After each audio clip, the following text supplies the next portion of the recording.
You want my review? You can have my review now, Senator.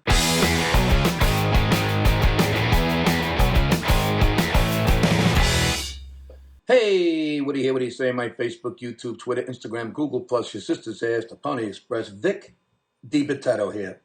So I've been catching up on some movies lately, and I decided to do a new movie critic kind of thing so you guys can decide whether or not you want to see these movies.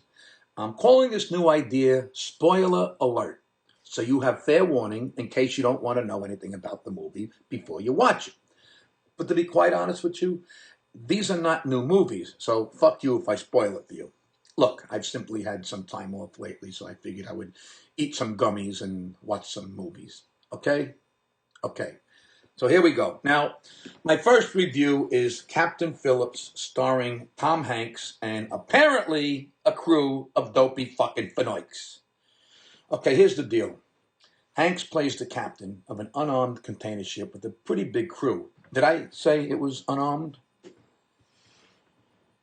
And then like 3 Somali pirates in a fucking fishing boat that Fredo was whacked in takes over the whole container ship, which is the size of a fucking football field. Now, number one, I don't know, maybe have guns for all the crew members?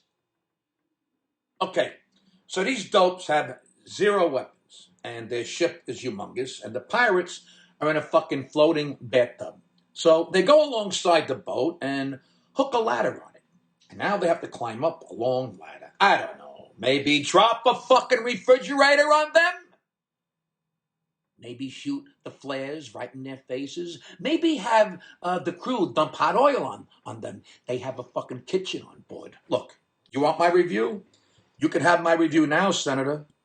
You gotta be a moron to go into known pirate waters and not be able to defend yourself against 3 guys who look like they haven't had a good meal in about 6 months driving around in a fucking big canoe that has a motor. You want thumbs? I'd give this movie 2 big toes down. You know why? Because the premise smelled like my feet.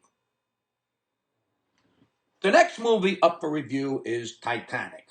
We all know that story. So it was about 12 hours long, so fuck that. And at the end, there was no reason for Jack, who was played by Leonardo DiCaprio, to die. Get on the fucking floating door with the chick.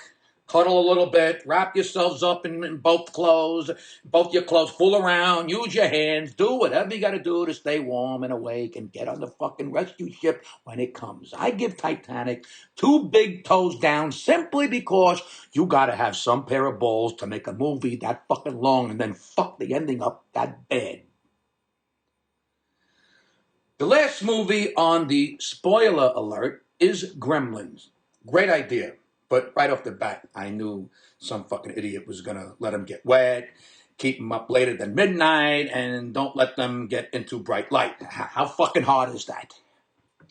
You know that 10 minutes into the fucking movie, number one, put those fuckers in little wetsuits just in case a sprinkler goes off, right? Makes sense. And what's the deal with daylight savings time and this midnight thing? What happens if the clock goes backwards or forwards?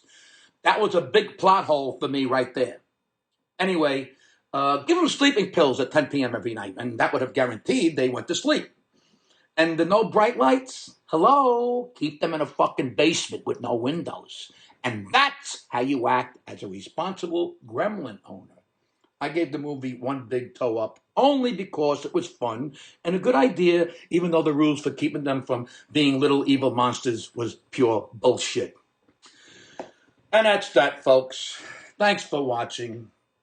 Thanks for watching this episode of Spoiler Alert. Let's see how this video does, and maybe I'll do more of these. Or maybe I'll just do a shitload of cooking for dummies with Chef Vic and fuck this whole movie critic thing idea. Hey, if that fucking walrus Gene Shalit could do this, I figured I could too.